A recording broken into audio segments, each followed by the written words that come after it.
Every day, millions of cargo containers cross sovereign borders. This massive, automated choreography relies on a singular assumption that a buyer in one hemisphere and a seller in another can agree on exactly what is owed and when.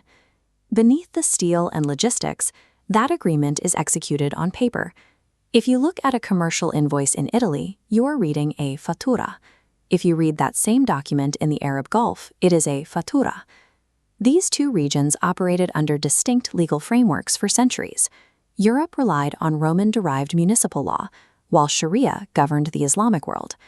They were divided by competing faiths and frequent imperial warfare. It is easy to assume that overlapping language is the result of conquered territories or casual cultural exchange. But merchants do not adopt foreign accounting terms out of polite curiosity. This vocabulary is a highly engineered technological standard. These words function as an institutional ledger, built specifically to create verifiable trust where none naturally existed. Economists call this institutional path dependence. Once a specific term successfully settled a high-stakes dispute or cleared a cargo manifest without error, it became too expensive to change. The vocabulary outlasted the collapse of the empires that first used it. Commercial language acts as a rigid empirical dataset. It proves that a deeply integrated cross-border economic framework was operating centuries before the invention of modern international law. The historical Silk Route was never a single, uninterrupted highway.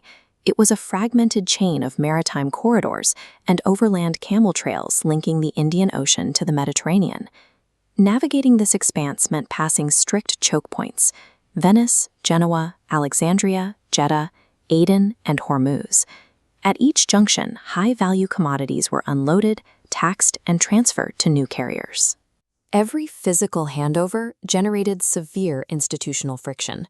A merchant surviving the sea voyage still had to negotiate entirely new currencies, alien languages, and unfamiliar tax jurisdictions before they could sell their cargo. This created a massive agency problem. Assessing the purity of a foreign silver coin or guaranteeing payment weeks in the future carried extreme financial risk. Nowhere was this risk higher than in Alexandria. Here, intense European demand met tightly controlled Indian Ocean supply lines. To survive this environment, Italian coastal republics systematized their trade. Venice replaced chaotic individual voyages with strictly scheduled state-run convoy calendars. This required a massive logistical machine. The Venetian arsenal produced standardized hulls, while counting houses managed the immense credit required to interface with Eastern markets. The brutal physical geography of the Mediterranean and the Red Sea could not be changed. So, merchants invented a non-physical infrastructure, a standardized system of rules to survive the friction of the exchange. They built a paper bridge. Instead of relying on conflicting municipal laws, traders secured their deals through strictly standardized, legally enforceable paperwork. The physical anchor of this system was the fondaco. This was a designated merchant compound in a foreign port that combined a warehouse, lodging, and an office, operating under clearly agreed-upon written statutes. Its local counterpart was the diwan. This was the highly structured Arabic administrative bureau responsible for inspecting goods, applying tariffs, and maintaining the official fiscal registry. The fondaco and the diwan interfaced perfectly through identical data architectures. A Latin deed and an Arabic customs register were structured to capture the exact same variables: the quantity, the assessed grade, the named consignee, and the precise duty paid. In this environment, translation was not an academons, bilingual, state-licensed brokers.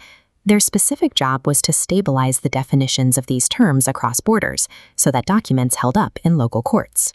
This shared bureaucratic language was forged under the immense pressure of operational liability, not casual cultural exchange. When we look at the linguistic dataset left behind by these institutions, the areas where Arabic and Italian vocabulary overlap reveal exactly how this risk was managed. In contact linguistics, words stabilize and become permanent when they act as repeatable units of meaning that prevent costly errors. The Arabic Fiscal Bureau, diwan, locked into the Italian customs, dogana. Physical storage required identical security, linking the Arabic maksan to the Italian magazzino. and pricing disputes were mitigated by public schedules, establishing the Arabic tarifa and Italian tarifa. These terms flowed from East to Europe. The exactness of ledgers drove the Arabic sif into the Italian cifra. Later, instruments flowed in reverse.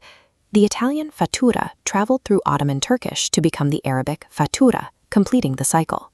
To stabilize the math, merchants relied on hard currency, utilizing high-fineness coins like the Venetian ducat as the benchmark anchor for cross-border exchange rates. This shared lexicon is highly concentrated. It clusters exclusively around points of extreme financial liability: inspection, custody, and settlement. The words were tools of verification. Today, the parchment ledgers of the Middle Ages have been replaced by the digital architecture of e-invoicing interfaces and automated supply chains. Beneath the code, modern logistics systems execute the exact same data structures perfected by the fondaco and the diwan. They still require the origin, the consignee, and the duty paid. The modern Arab Gulf operates as the direct, hyperscale descendant of this historical node and hub system, connecting global markets through immense physical and digital infrastructure. The core functions of global commerce are path-dependent. Once a reliable mechanism for verifying trade was established, the risk of altering it far outweighed the benefits. This is trust technology. The physical vehicles of trade evolved from stitched-hull sailing galleys to megaships, but the mechanics of trust have not required an update. The invoice began as a specialized tool to bridge warring empires across the Mediterranean. It has since become the invisible operating system of the entire global economy. When a modern professional clears a fattura or a fattura today, they are running an 800-year-old algorithm of international trust.